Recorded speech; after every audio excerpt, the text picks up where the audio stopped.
Now that we've understood what is authorized and paid up share capital, it might make sense to move forward to figure out who is a shareholder and what is shareholding.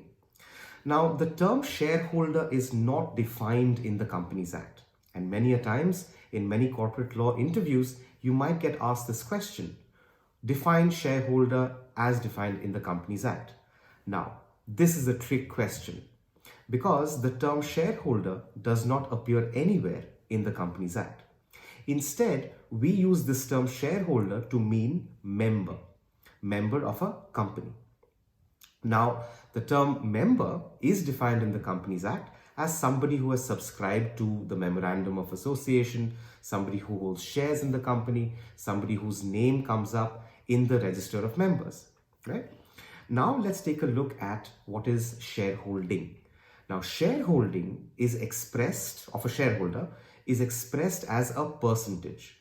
Now, if we take a look at this diagram here, we'll notice that shareholder A holds 30 out of 40 shares that is in the paid up share capital.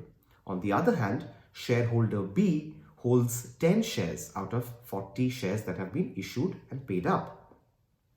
What this means is that shareholder A has 30 divided by 40 or 75% of the shareholding of this particular company.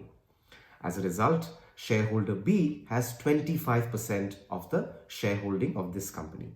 It is important to note that the shareholding of a shareholder is expressed as a percentage not against the authorized share capital but against the paid up share capital, right? Because the authorized share capital hasn't come into existence yet and nobody actually owns these shares yet, the amount of control and ownership in the company is vested only in shareholder A and B in the ratio of 75:25.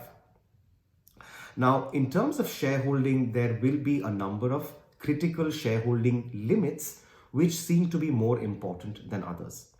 Now, for example, at 25%, magical things happen in terms of shareholding percentage.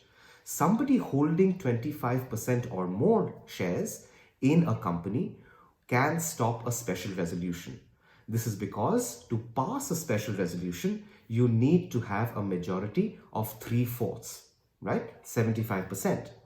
This comes into play in a number of instances, not just in company law in general, but also for the purposes of this course on securities regulation. For example, and we'll discuss this later on, the minimum public shareholding for all companies is 25% eventually.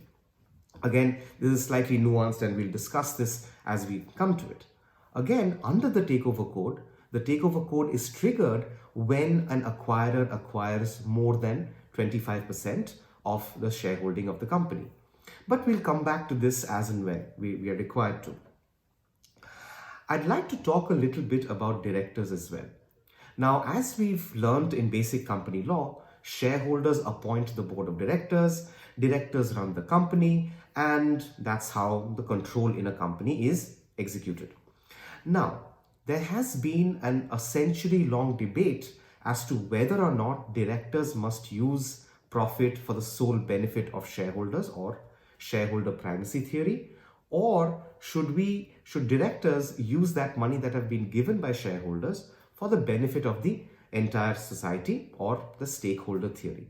Now, the jury is still out on this, and we are yet to come to an appropriate conclusion as to whether directors should work only for shareholders or for all stakeholders as well. Now, this has been the last bit on the company law review. We will now have another segment on directors' duties and liabilities and what they mean in a public listed company.